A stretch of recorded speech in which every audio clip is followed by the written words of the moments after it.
So a chap on YouTube called Tony was good enough to contact me yesterday and said, hey, you need to look again at the MBTI personality types. You are an ENTP. And I said, okay. And then he wrote me a long list of ENTP qualities. And I said, yeah, okay, that sounds like familiar. I'll go and read up some more stuff. And I spent about an hour looking at ENTPs, and I went back and redid a free MBTI test, and indeed I came up with the personality type that he suggested I had, which was ENTP.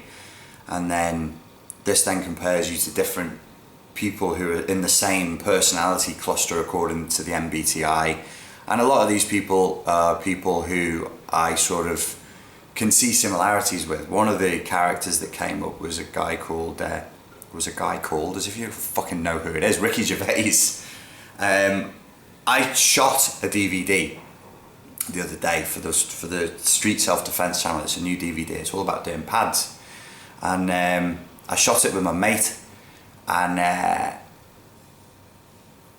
the lad Tony, who sent me this email, said, "Oh, you are like Ricky Gervais, and you will attract certain people to you who are of a certain other personality cluster." Now, him saying that to me, I have to fucking take my hat off, because when I was watching the playback of me and my mate, we got on really, really well, and we spent a lot of time shooting this DVD just fucking around.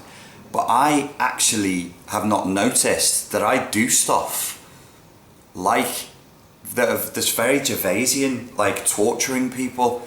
I like having him there because I like torturing him. And I didn't even know I did this. I even made a noise like I've seen fucking Ricky Gervais doing when I like torturing people. People have said that on this channel. They've said, oh, some narcissists will torture you until they get a response. And I've always gone, oh shit, that sounds a bit like me. I can't deal with some people's level of calm. So I torture them until they go mental. Like if somebody's really calm and chilled out. Yeah, sadism. It's pure sadism. But anyway, so I read through all these different things, and some people describe ENTPs as inventors and as visionaries and as entrepreneurs, and they see the big picture. They don't like to get bogged down in details. They're the type of people who thrive on ideas. And one of the things that comes up time and again, which is something that I have to be very careful with on this channel, I have to be very careful with my professional life, and I have to be ultra fucking careful with. I almost have to hit a different personality type or a different persona when I do coaching, is being brutal with words. And for this personality type, it's just a model of reality. They're just different models of reality. But this one's like, if you show me a model of a personality and it gives a higher than 70% hit rate, I will give it the time of day. I will go and look at it for go and study it more and look into it more. And one of the things that each researcher that works with the MBTI was saying about ENTPs is because we like banter and we like to argue for the sake of it, as though it's a sport, we can accidentally hurt people's feelings. And that is something that is very, very true of me, and that I've done several times. I wonder if, when I do coaching, if I don't actually go into a totally different persona, because though I will push people sometimes, I'm not that confrontational, but the way in which I do coaching is something I'd like to leave for another video. So there's a link in the About section below if you fancy going and doing the MBTI. If you think, it's got some merit for you, then fine. There's a lot of people on this channel who think it's fantastic.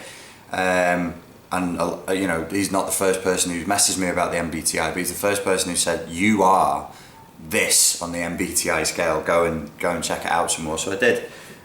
It's not like the way I approach this subject is not, I'm not into finding people's personality types. I'm into dealing with the person as an individual. But then if you're really into the MBTI, you could say, well, that's because you're an ENTP and you like novelty. So it's a double bind, you can't get out of it.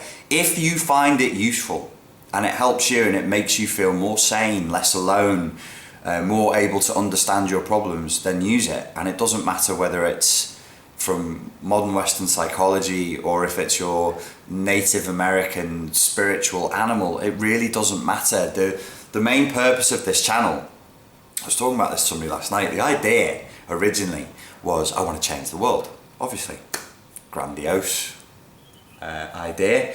And then I realised that you can't do that. And then I realised that I actually only want to change the world for some people. So there's like a certain cross-section of people that I really want to help. And these are the people who I feel are most like me. And those are the people who I can help. I can't help most people. It's just not possible. I could work from now until the end of my days and spend a lot of energy.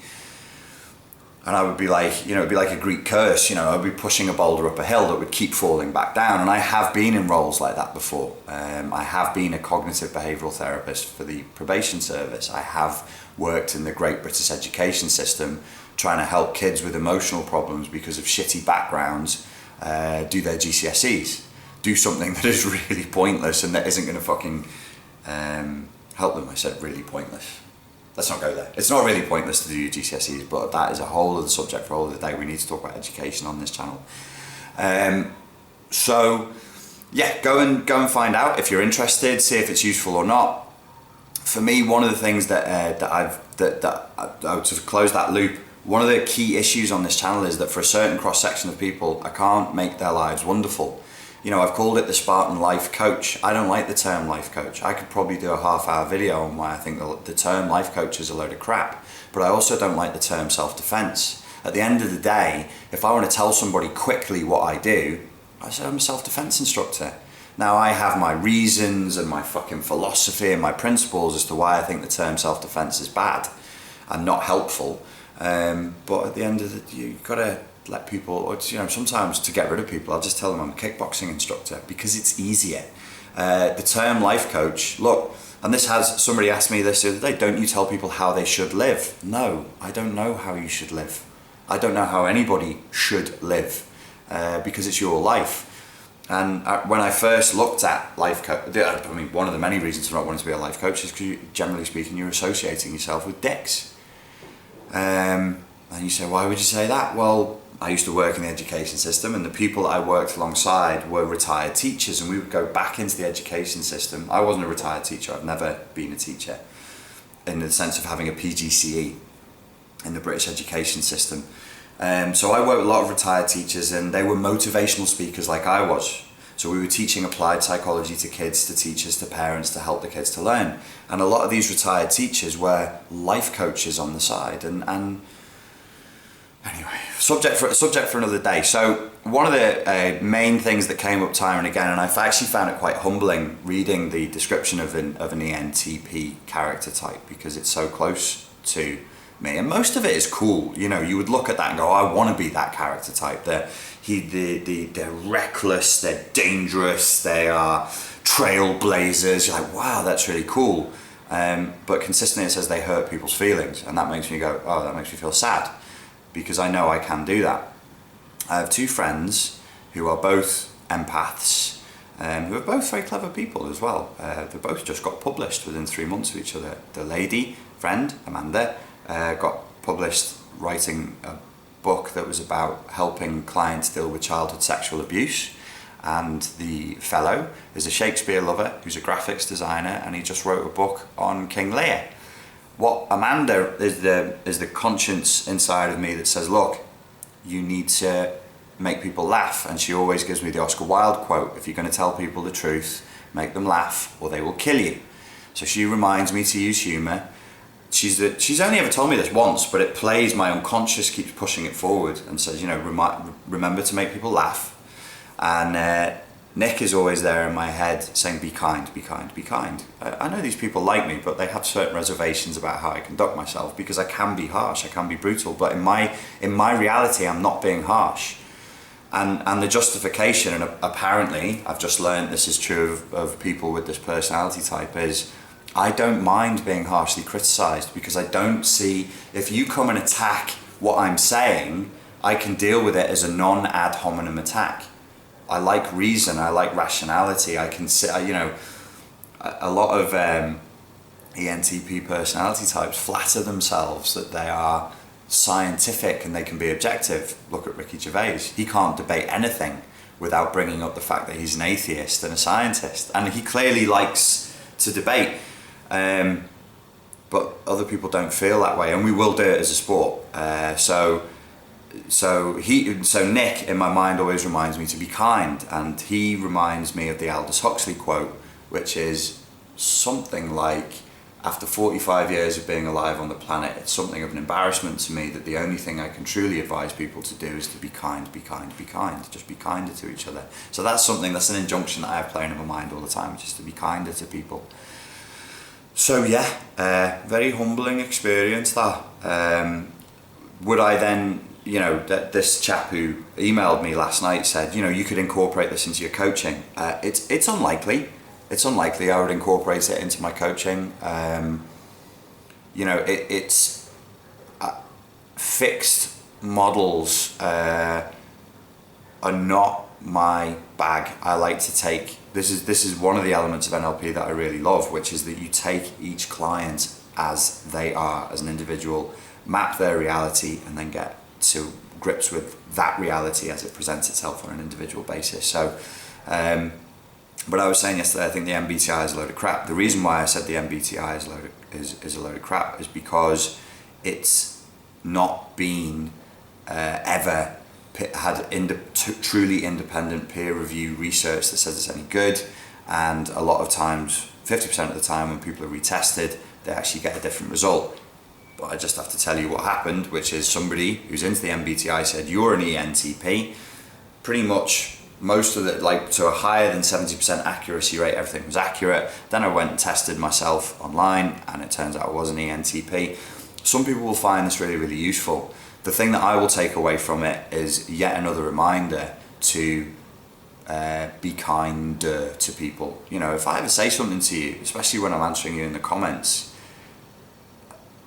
it's going to be very difficult, and I wouldn't bother, because I see it as dishonesty. In my reality, it's a dishonesty for me to I will do my best to couch it in friendliness, but I'm not going to scatter every single post with emoticons of smiley faces and thumbs up and stars to make people know that, by virtue of the fact that I'm talking to you, it means I am invested in you, I care.